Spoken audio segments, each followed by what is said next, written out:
This is a conversation I had with flower essence mentor Ruth Toledo Altschuler. The one thing I would really want to ask you about is, so you work with the flower essences, and it seems like you have a vast experience in that field of flower essences.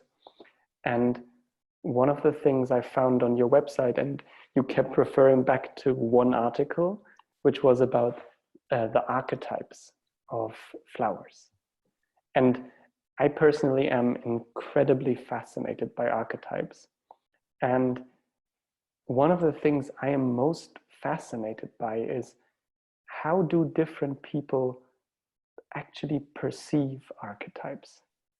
Because I think there are these incredibly unique ways that people are aware and in connection and perceiving archetypes.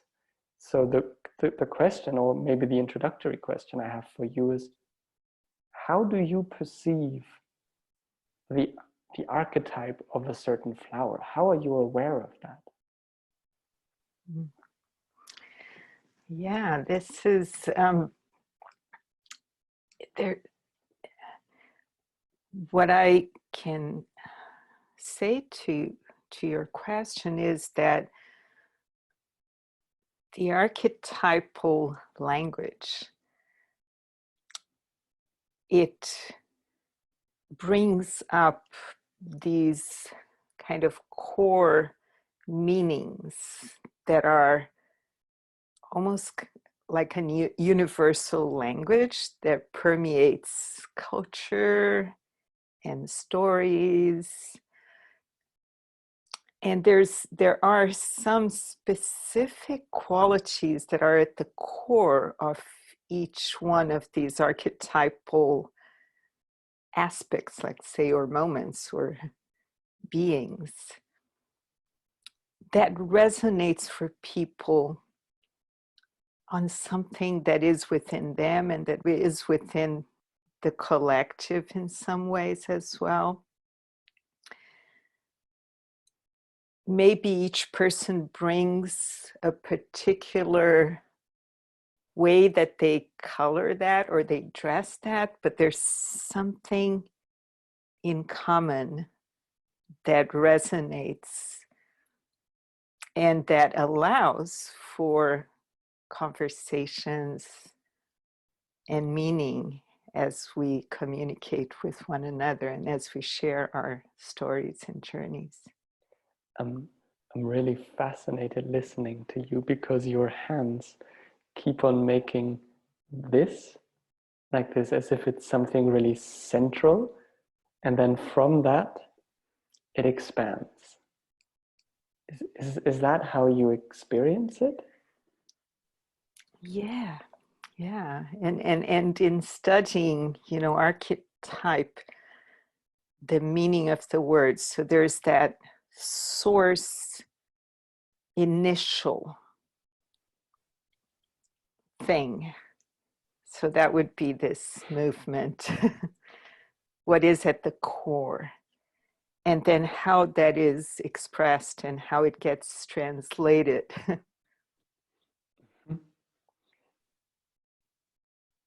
And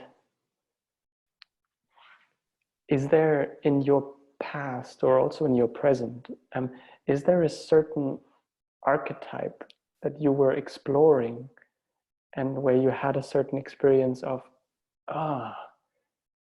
that's what this flower is about, that's what this plant is about? Did you have a moment like that? I imagine you did. Oh, it's been an enchanting journey of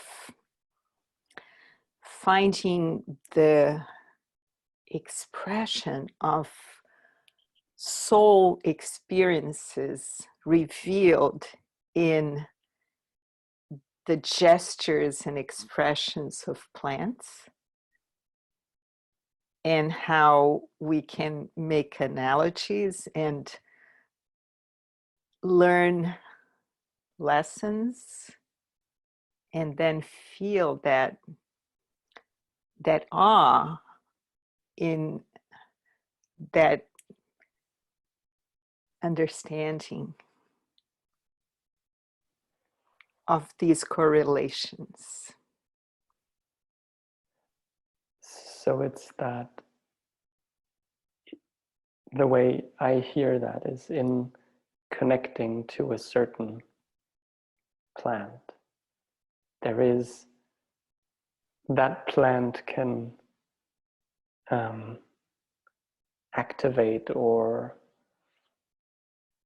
remind, or I don't have the perfect word for it, but it can bring alive in us that soul experience, that you called it a meaning earlier, like that space that we can experience. Is that how you experience it?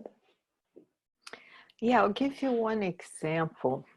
Just a few days ago, as I was explaining this archetype to a person, and that was the archetype of the oak. It had to do with something that this person experienced.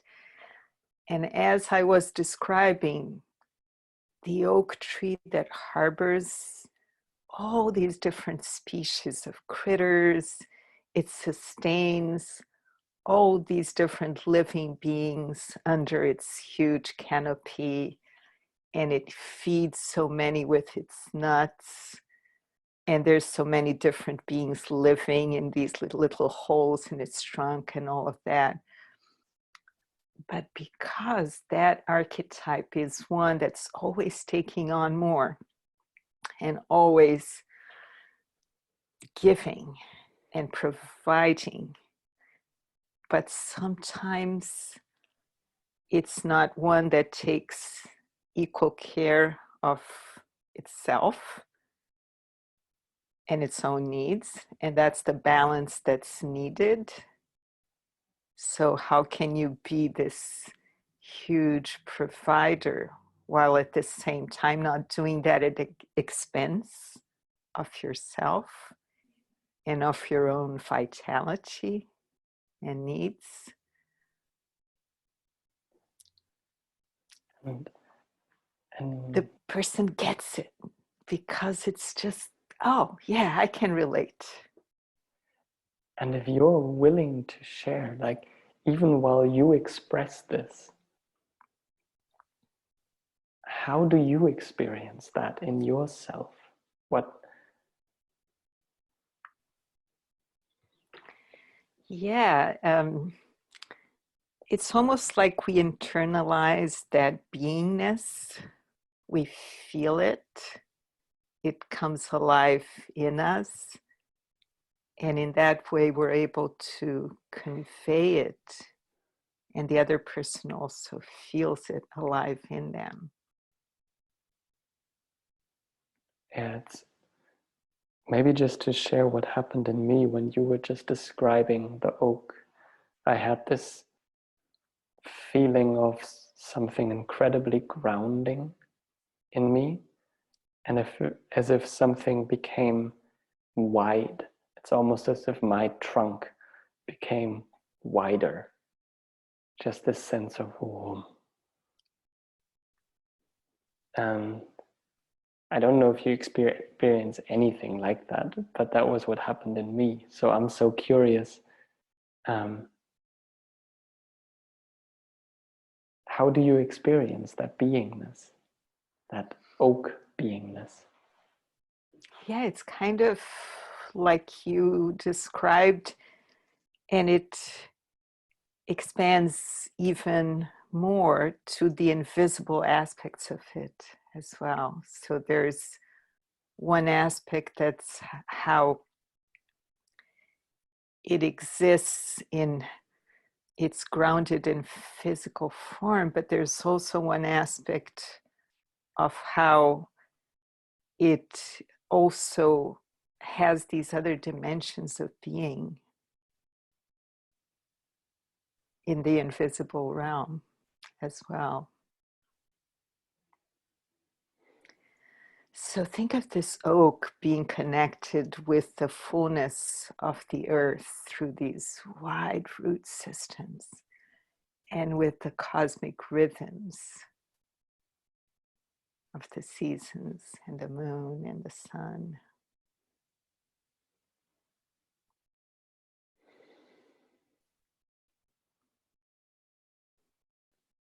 And I could just keep on listening to you. It's very fascinating to listen to you. And it seems, at least to me, it seems like there is a joy for you when you talk about this. I don't know if that is the case, but Yes. And I think what you probably feel is this sense that in sharing these things, I'm really doing what I came here to do. So it just brings me to life, and that also kind of resonates out, I imagine. Yeah. so um, in your experience, what can happen when people on a soul level kind of connect to these archetypes? What is it that that in your experience can happen through that? There is an awakening of the wholeness of the archetype, almost as if, you mentioned the line, the vertical line, and the expansion movement as well. It's almost as if when they connect with the wholeness of the archetype, whatever has been kind of congested, whatever was there that was congested or that was obscuring the possibility of that archetype expressing itself in its wholeness and aliveness, is shaken awake, almost as if it awakens the possibility of wholeness. So you may sometimes be, in the oak case, only experiencing the tiredness of so much responsibility, of carrying that so many burdens for so many people, that you're kind of like, okay, I do it, but, and then the wholeness of the archetype awakens the beauty of it, the other sides of it, the generosity, the richness, and also, oh yes, I can take care of myself as well, so I can rejuvenate to truly enjoy offering, giving of myself in this way, now in more wholeness. Something like that and more. Yeah, the thing that resonates in me in that is that there is an awakening to a wholeness in it, which I imagine includes what was happening before, but but transforms the nature of it. So yes, I was offering all of this holding, but it was tiring, and afterwards I may still be doing that, but it's coming from a different place in me. Yeah. You really perceived it and it came alive in you, the experience of it. Yes. Yeah. In your work, what's what's the what's the teaching, what's the transmission that you can get across that you find most satisfying? Like after what, if somebody has a certain kind of experience in your presence or in a course or a session? What leaves you inside yourself going like, yes?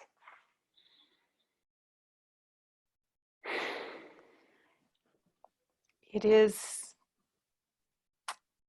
the fact that we're gifted with so many of these moments of awe in which we experience the fact that there is something greater than us that is operating here, and that something very deep within the person that is very soulful, that is very much about what's most significant, about what they came here to be and do, it becomes present and also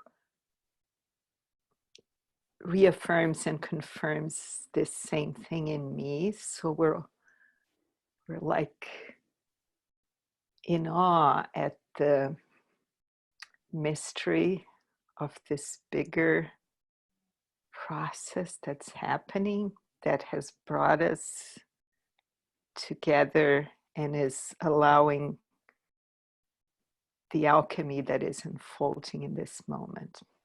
I don't know if this means much to you. It probably does in some way. And it reconnects to what you said in the beginning about meaning, that each archetype has a meaning. And in my words, it would probably be something like each archetype contains a truth, and the different truths of the archetypes may be very different, but they're all true. And different people are embodying and delivering different truths in a way.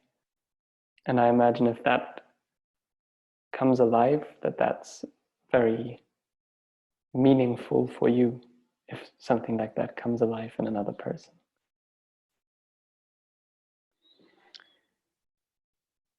Yes, and it goes also into soulfulness, which is the presence of this depth that each individual soul spark really holds. There's this substance, there's this depth, there's this this big journey that is in there as well. Yeah. Unfortunately, my 15 minutes are up. So thank you very, very much for answering my questions. I feel very, very blessed to have had this opportunity.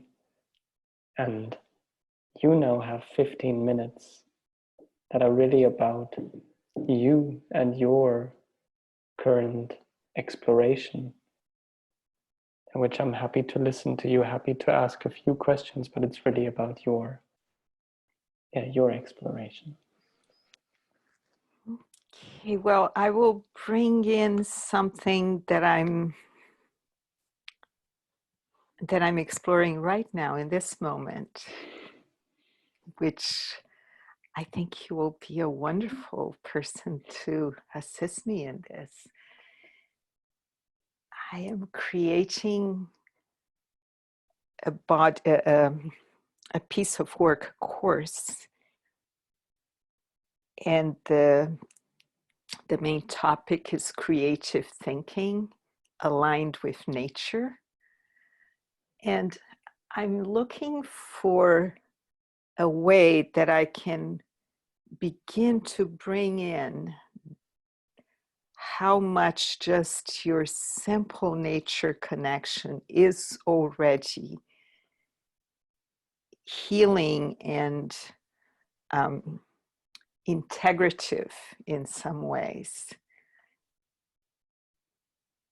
And you can take it further by bringing in the flower essences to begin a process of opening up more of this ability to become more connected, to decongest areas of blockage, so that then this connection can be much more fluent and even deeper. And as we operate from this place of more fullness in our connectivity, creative thinking is just a natural consequence. What do you hope that people can take with them if they really get that, if they really experience that? Yeah, I hope that they know that just the understanding of this and the simple practices that they can do is already healing, even if they don't want to go the step further of taking the flower essences. They can still experience a lot of benefits, which begin immediately as they begin just stepping out and aligning themselves with the presence of the trees.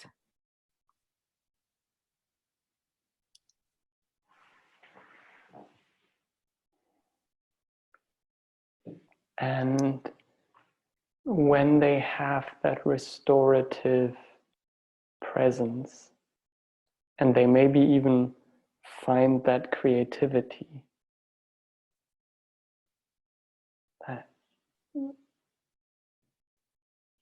what then?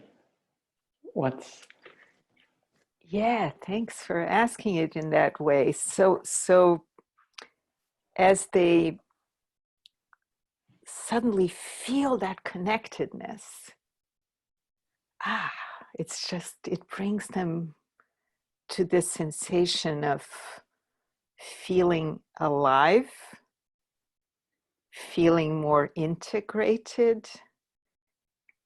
And therefore, and I think we actually use the words, inspired and inspiration.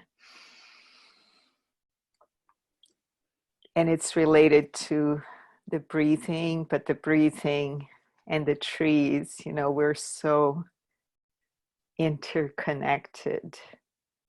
I mean, quite literally, yes. Literally. Exactly. So what kind of strikes me right now, because I imagine if this is a course you wanna offer, I really get the wholeness aspect, and I fully get also the connectivity, the presence. I don't fully get the step towards the creativity.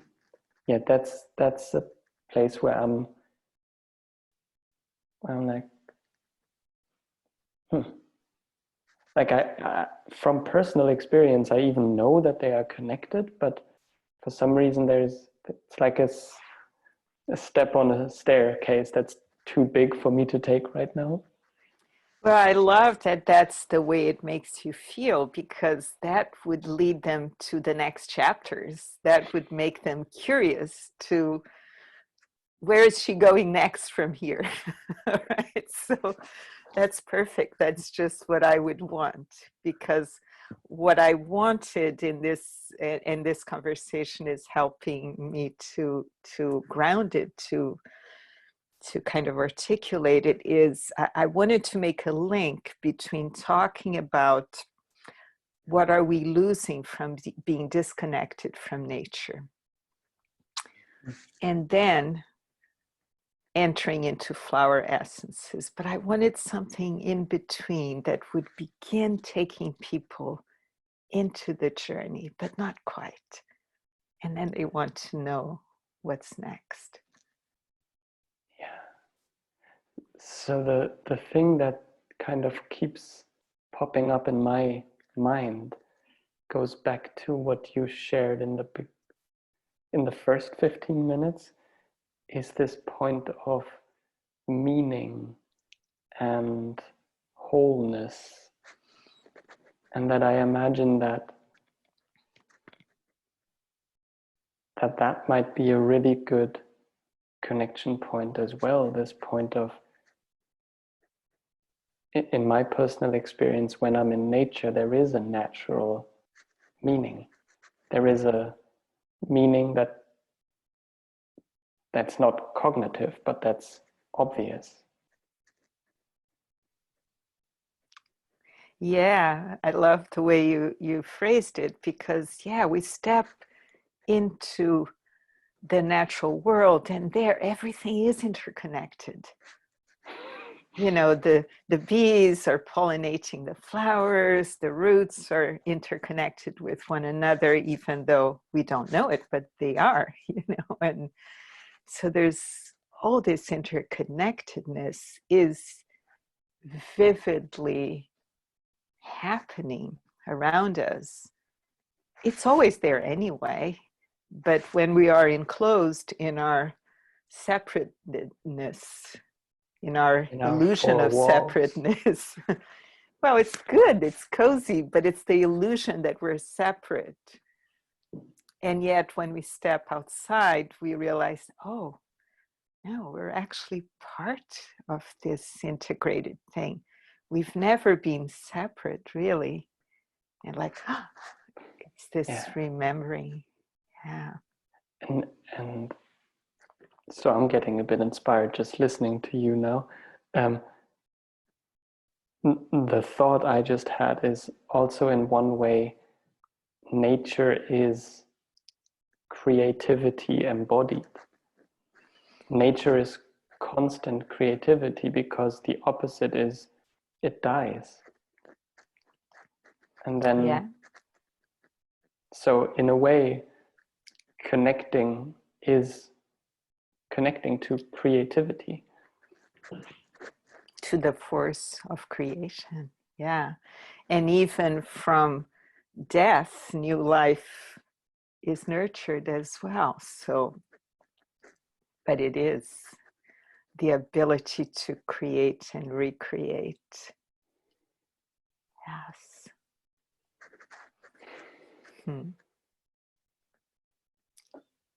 I think we got it. I think I have my bridge thought for my chapter that was missing. Oh, I'm very happy about that. Yeah. And it does seem to inspire you as well. Yes.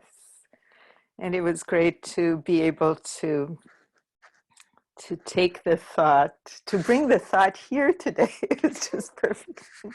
Yeah. Do you have any more around this thought, or does this feel complete? Or yeah, this feels complete. It feels good. Yeah. Yeah, I think I would love to make it very simple, because this the suggestion that I want to bring is, you can do it any day, at any time. Just get yourself switched back on into interconnectedness by stepping outside and breathing in and being with the living world, being in the living world. Yeah. And begin to experience this with more intention and awareness every day. Yeah, and I mean, the stepping into that doesn't have to be flower essences. It can just be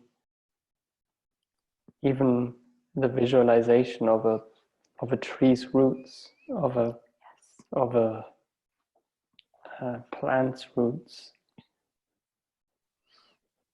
Exactly. And then when you can't be outside, and let's say you're back to your job and you're there for many hours, but you can call it in as you're suggesting, and bring it in to help align you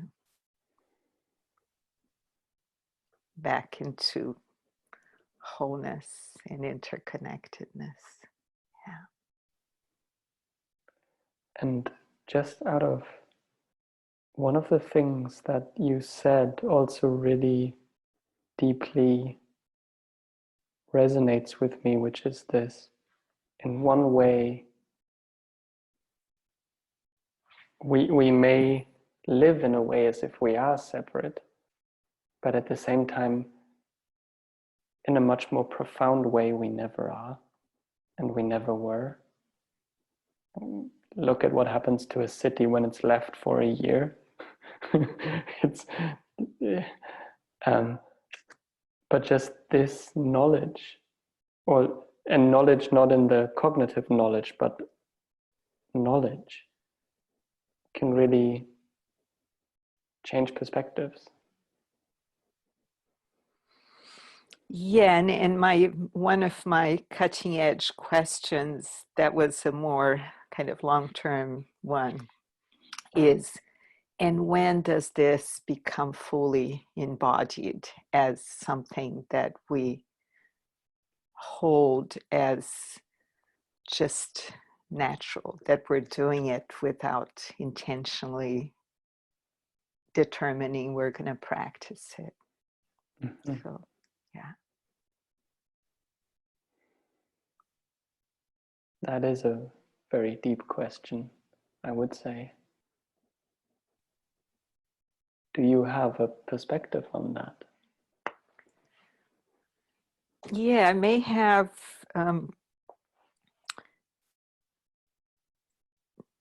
in that the more the soul has developed a habit, let's say, of withdrawing, of not being very present,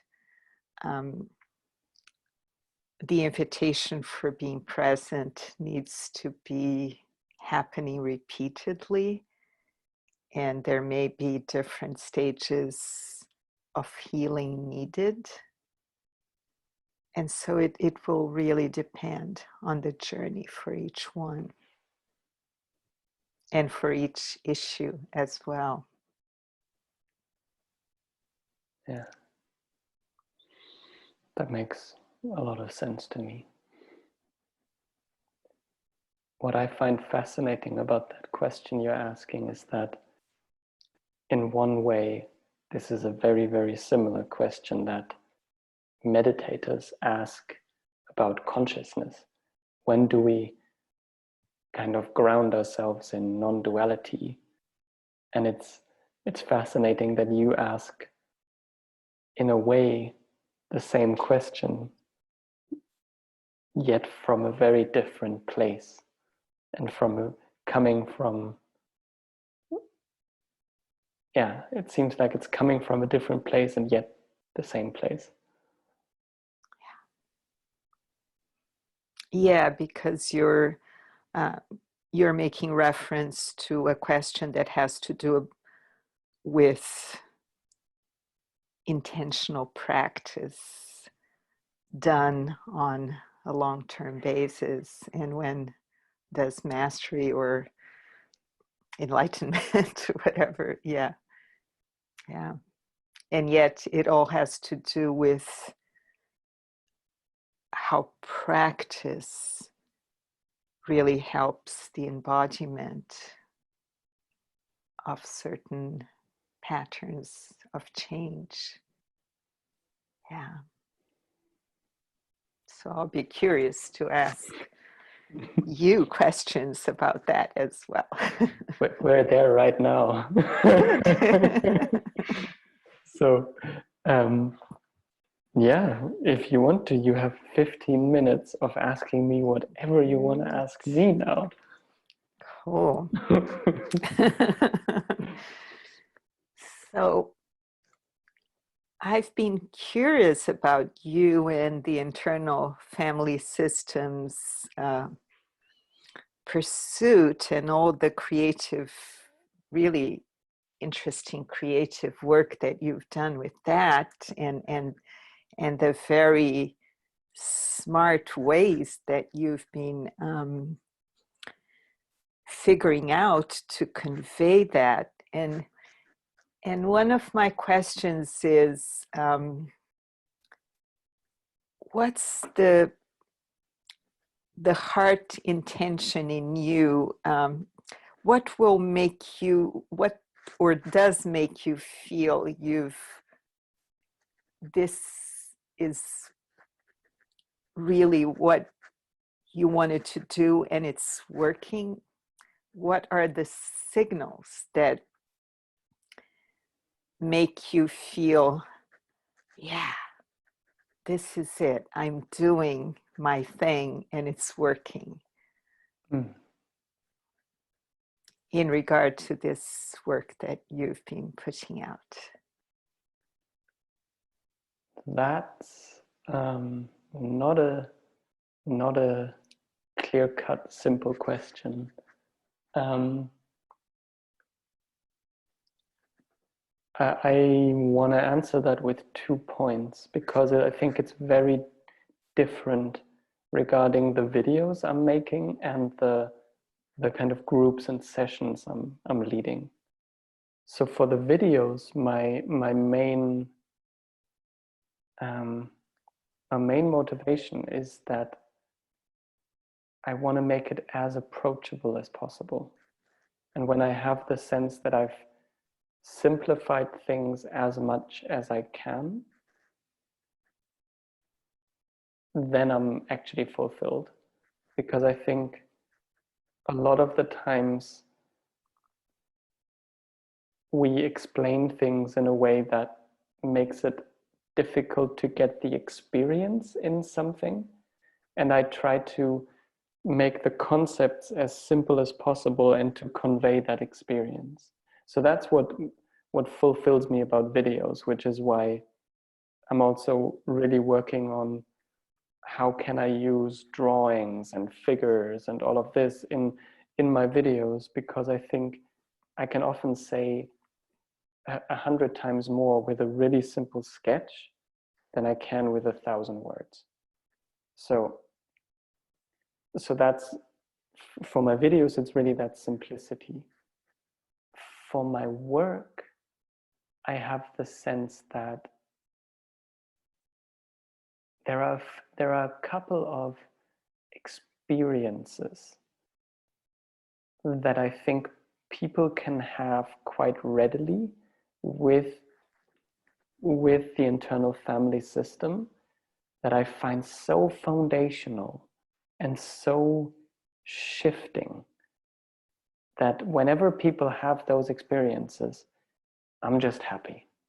I'm just happy when they have that. And that has a lot to do with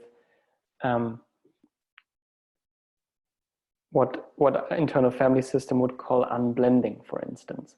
So somebody is really identified with a part and they have that experience of the part steps away and the part is still there, but suddenly the way they are in connection with it is completely different. And there is a presence that wasn't there a second ago, but that feels absolutely natural. And when they've had that experience a couple of times and they kind of realize, oh, that seems to be possible rather often. And there is this, IFS calls it self. I would personally say that's very close to, I think, what you call soul. There is this soul that's there. And when people get that's there and that the parts can step aside, and that if the parts step aside, suddenly they have capacities of dealing with them, that just makes me so happy, because in my sense that empowers them to then interact with themselves in a different way, where they're not dependent on me, but they realize they have that place in them. So I think in one way that's really core. Yeah.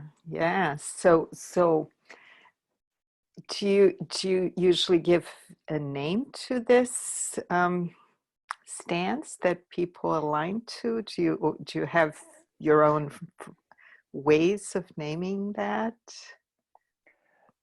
So this goes very close to the question I had about archetypes for you, because so I, whenever I have people who don't really have a word for it, I just use that word self, because I think it's pretty neutral. It doesn't have a whole lot of baggage compared to if you call it soul or whatever. There's a lot more just cultural connections that I don't actually want to bring in, because I think for me it's much more powerful when people can make their own experience with, what is this?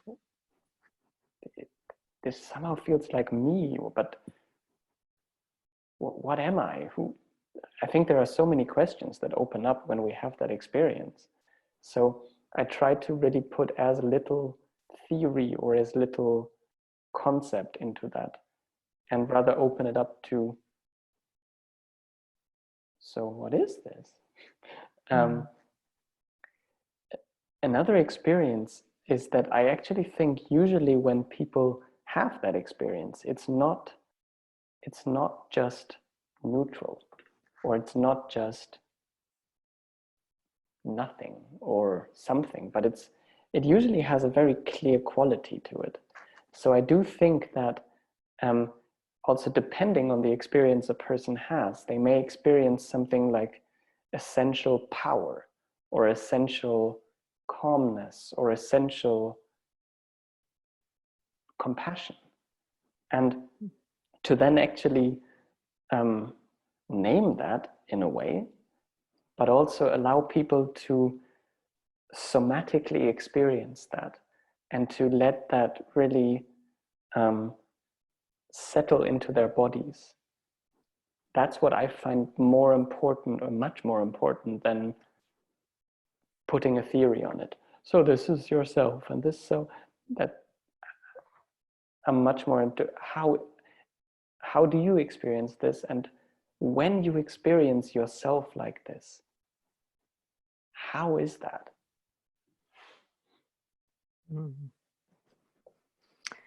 Yeah. And so in some ways, every session, whatever theme is being worked through, in some kind of way leads people back to this center place again and again. Not every session. That would be a lie if I say I get there every single session. But in my experience, quite a good percentage of the sessions I lead at least have moments of that, and sometimes long moments of that. And so then I'll bring the question that I had from the other conversation in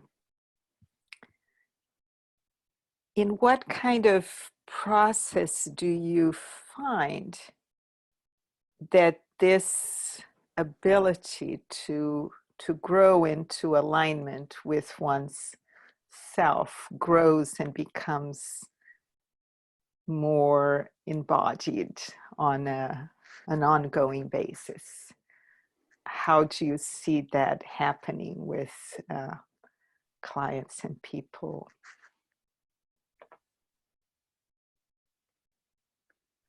I think there is not just one process or one path. I think there are,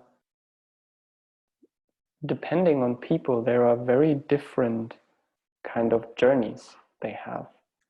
I find that sometimes it's really they've had an old trauma or emotional baggage from childhood, and if that gets healed, there is something that's freed up, and that space can kind of naturally fill with that essence or that self, and that's then just there sometimes. And sometimes it's really one experience where something gets healed, and afterwards something that wasn't there before is there. And that doesn't mean it's fully embodied, fully there, but there is kind of a taste there. And if we pay attention to that taste, that can actually spread. And here I'm back with your symbol, something is there and then it can spread. Um, and I sometimes actually find it that it's really a more psychological change at first, so that rather than there is one big shift or one transformational shift, there are more subtle steps.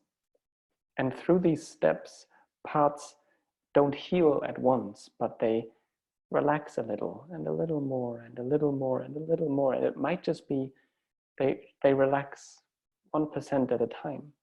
But through that relaxation, a little more space and a little more centering and grounding can be there at a time.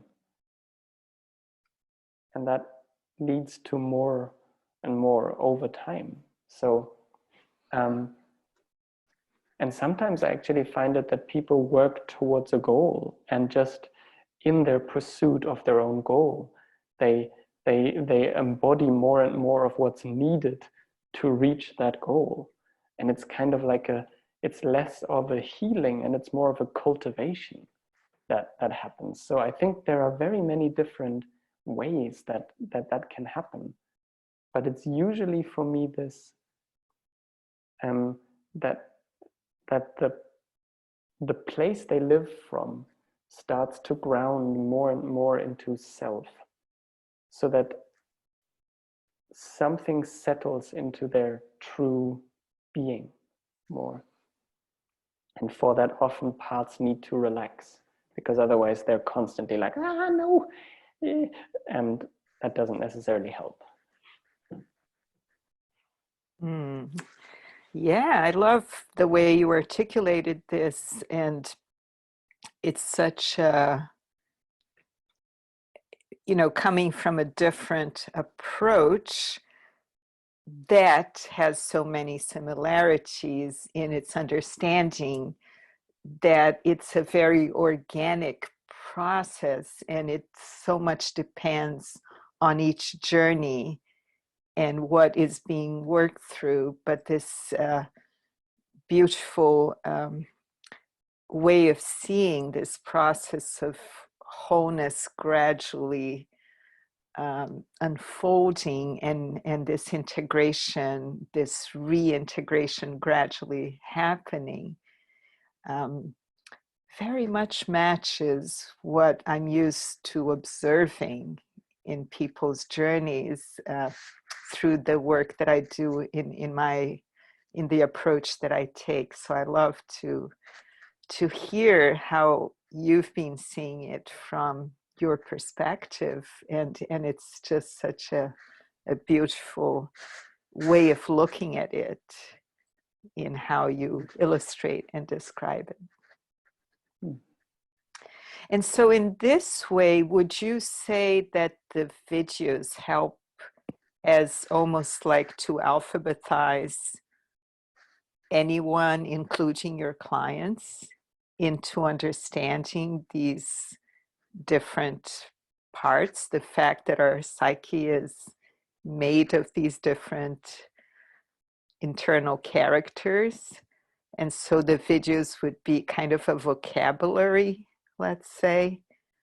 I do hope so, and I think, at least for me, that's the feedback I've been getting through personal messages and comments a lot. I think the story we tell ourselves about ourselves and how we function and all of that are incredibly important. And whether we have a coherent story or not, for instance, for now I feel like this, now I feel like that. What happened? What happened between these two states? I think makes a big difference how I can relate to that and how I can take action, for instance. And the kind of image I have of my own parts, whether I say, oh, this part is just trying to manipulate me and trying to undermine me, or if I say, oh, this part is trying to protect me, but maybe the strategies it's using are not that smart, have actually a really big impact on how I will relate to my own experience. So I think the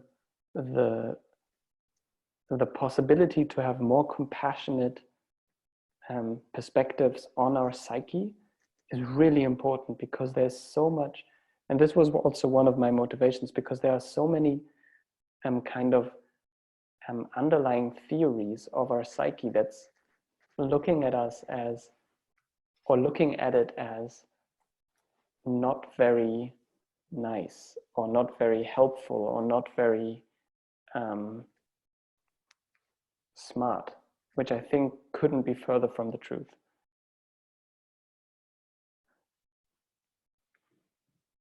And now you stop moving. That leads me to so the 15 minutes are up, by the way.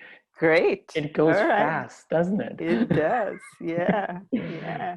All right. But if you still have one question, I'm happy to listen to it. I love answering questions. I just wanted to say that this leads me to want to have further conversations. So that's all I wanted to say. Okay.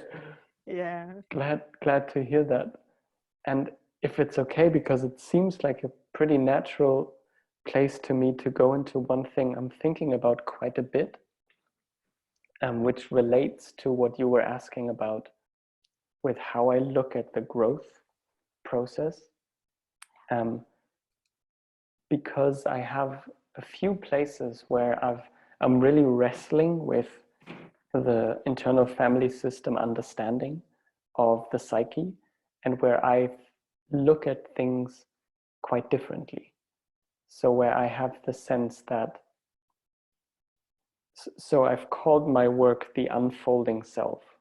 That's the name I've given it, which comes from this deep understanding in me that I think our self is not this unchanging thing, or that our soul or whatever is just the same all the time, but rather that it's its own growing and unfolding entity, that we as a being are evolving, and we are kind of claiming different aspects of ourself and of our soul. And the way I'm trying to, and I'm really grappling with this because I'm actually trying to write about this right now. The way I'm trying to put that into words is that IFS as a therapy seems to really look at the self more as a tool.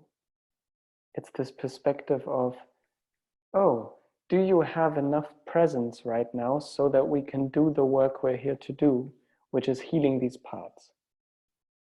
And I think that's one very valid perspective. It's, there is a part in need. We want to help that part. To do that, I need to be in a certain state. So I got to make sure that I am. And when I'm in that state, cool, I can help this part. Like I get the internal logic of that. But I also, yeah. I'd like to ask a question. So in what you're describing, would that be a little bit of a mechanistic approach to it? And this is the place where I'm still wrestling, because at least the way I've been taught it in my training, there is that taste. I think it's not necessarily in the view, but the way I've seen demo sessions being done, that can be a kind of a bitter taste I'm left with in my mouth. And I can even get that perspective. I have a few clients where I'm like, great, when we have enough presence, there are parts that really need our help. And I can kind of get this, we're in a place now where we can do something, perspective. But I also feel that it's missing something that's so dear to my heart, which is this, I think that the self is actually the deepest resource and the deepest meaning and the deepest healing. I think for all these words, the deepest place, at least I know, is when myself is unfolding, when I'm uncovering or discovering or claiming a different aspect of me that was kind of crushed or maybe overlooked or lost before.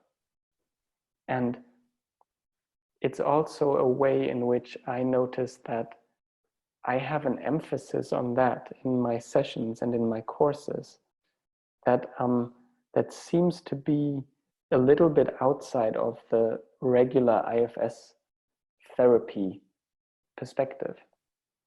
So I really have this love for the unfolding of the self in a way. I love the way you phrased it. I really have this love for the unfolding of the self. Yeah. It's good to underscore that piece. So, in which way do you see that the original framework does not contemplate the unfolding of the self? How is it usually seen within that original framework that you're kind of diverging from? And that's one of the places where I still feel least confident in making a clear claim, because I don't want to ascribe maybe something that I misunderstood to the teaching. But at least in the way it's been taught to me and in the way I've read it in the books I could find until now, I am gonna have at least a seminar on it pretty soon. So I'm very interested to see if I learn something different there that actually changes my perspective. But there are two things that make me really think. The one is that the way they talk about the self seems to be like it's unchanging, and I get that, because there are multiple spiritual traditions who have this idea that the self is unchanging. And I even get it because I have certain experiences where it's like, when I connect to this aspect of myself, there is a sense of timelessness, and as if it's unchanging. But there is another aspect of it where it feels incredibly dynamic and growing, and like there's even its own desire is the wrong word, but there seems to be a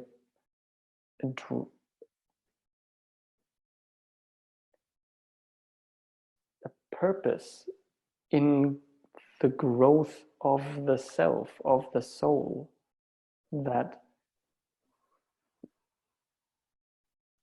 I value, and that I don't want to kind of bracket, or that I actually think is the deepest thing I could ever offer to anybody. And in one way, it's never me who's offering that. It's grace if that's happening. But if I can create a setting in which that can happen, that seems to be the deepest meaning I have for the work I can do. I think that's fascinating because it's almost like that moment of awe that I was describing to you. And it makes me think that, and I'm just going to put that in a very short thing to help you in your thinking. I'm very happy. It makes me remember that recently I started reading Rupert Sheldrake's book, The Presence of the Past, and that in the framework that he brings forth, he talks about this polarity between the principles of scientific knowledge that see the universe as fixed and not mutable, and it's only parts that are changing, place, let's say, but everything is fixed and unchangeable, versus an evolutionary universe that has a purpose. And he shows how all the different approaches of science are still grappling with this polarity. In some ways, they're saying, oh, it's fixed. And the other ways, they're saying it's evolving. And they try to have their foot on both sides, but each perspective is very different. So just throwing that into your thinking. In a way, it's again this point of there are different truths and they may not agree, but they're both true. Yeah, but this evolving universe is ensouled. Mm-hmm. Yeah. And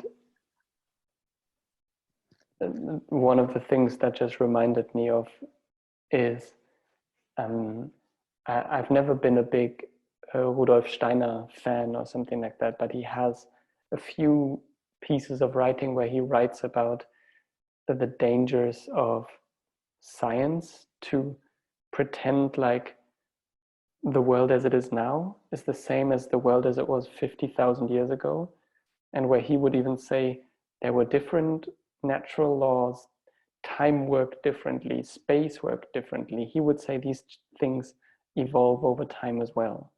So he was very much on this side of, we pretend like we can just be like, oh yeah, the dinosaurs, they lived this and this long. We don't even understand how the world was back then. So that's just what it reminded me of. But what I like about what you share is kind of another line of thinking I'm on. I'm really trying to not just so I've dove very deeply into this internal family system model, and it's given me a lot, but it's also kind of left me with a lot of questions.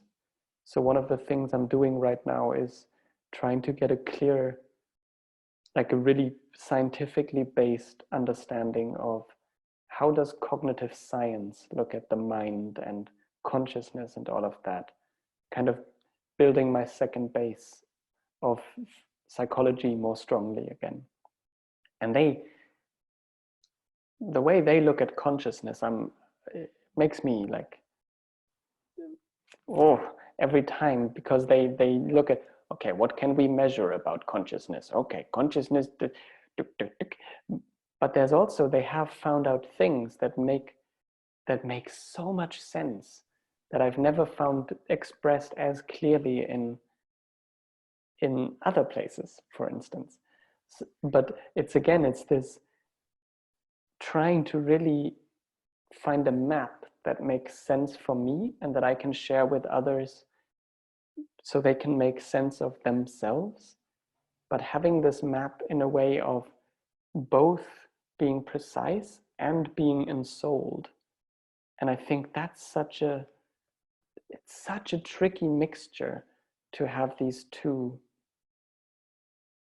because the more mystical it gets, the less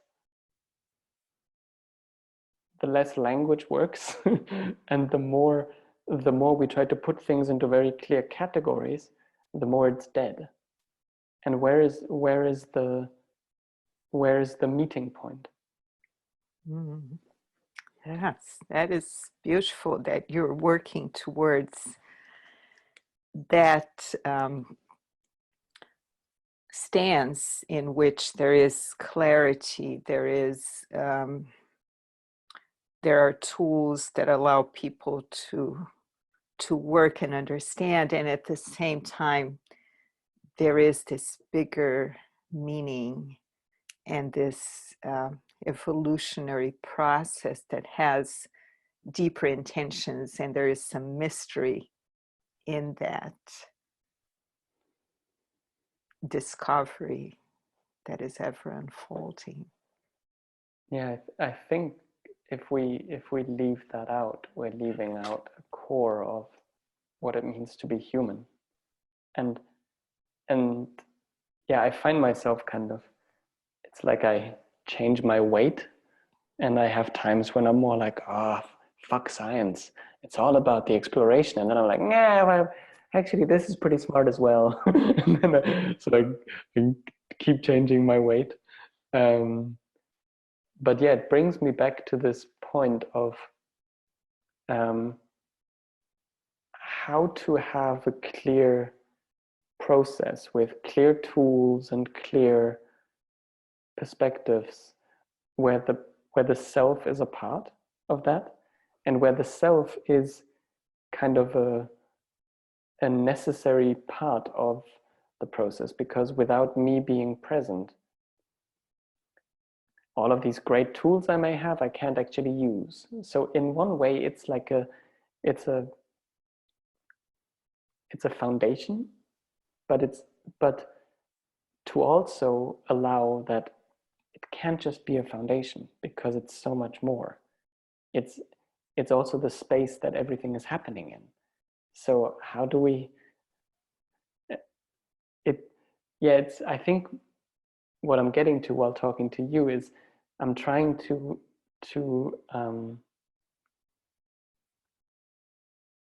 account for these different perspectives and these different kind of experiences, and to where it sometimes makes sense to emphasize one a little bit more. Maybe sometimes it makes sense to be like, okay, let's be really mechanistic. This is how you do it. But then to also be clear on, and that's not everything. There's also this other side. Yeah, I have the teacher who trained me in voice dialogue. He says, well, it's a model, every model is a model. It isn't really the reality, but it works. We can use it and it works. And yet there's something that transcends it, and there's the mystery. But okay, let's test and use this model. Mm-hmm. Yeah. But I know your biggest, I can sense that your biggest calling now is to expand in this understanding of what self that holds all of this in this dynamic evolving process. You're yearning to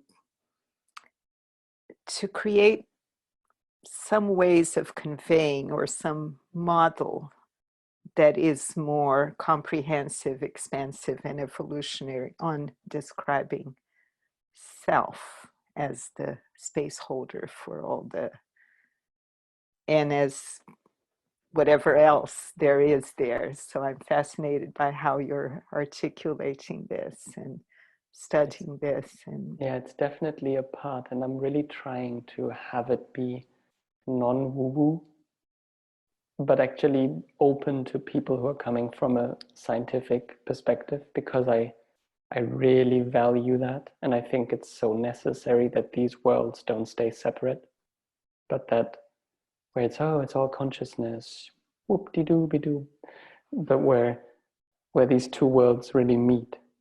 And I can say, yeah, this is where we can use this model of the unconscious, and then we can explain these and these and these phenomena, and there's this.